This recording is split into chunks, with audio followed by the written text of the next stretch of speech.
এক জঙ্গলে এক সিংহী তার ছোট শাবককে নিয়ে জঙ্গলে হাঁটছে। খেলতে খেলতে শাবকটা মায়ের কাছ থেকে দূরে চলে গিয়ে হারিয়ে যায়।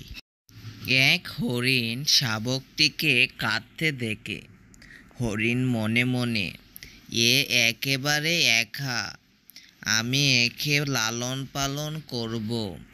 হরিণ শাবকটিকে নিজের সন্তান ভেবে বড় করতে শুরু করে। সময়ের সাথে সাথে সিংহটি এক বিশাল শক্তিশালী সিংহে পরিণত হয়।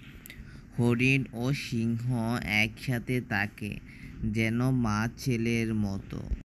হঠাৎ একদিন জঙ্গলে এক ভয়ঙ্কর বাঘ হরিণের ওপর ঝাঁপিয়ে পড়ে।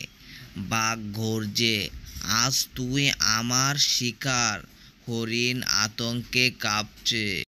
ঠিক তখনই সিংহ সামনে এসে দাঁড়ালো। সিংহ দৃঢ় কণ্ঠে, এ আমার মা, তাকে ছুঁতে দেব না তোকে। ভয়ঙ্কর লড়াই শুরু হলো। শেষে সিংহ বাঘকে পরাজিত করে তাড়িয়ে দিল জঙ্গল থেকে।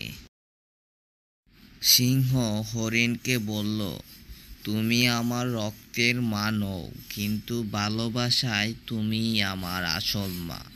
হরিণের চোখে ভরে উঠল আনন্দ অশ্রুত। ভিডিওটি ভালো লাগলে সবাই সাবস্ক্রাইব করে দেবেন এবং লাইক দিয়ে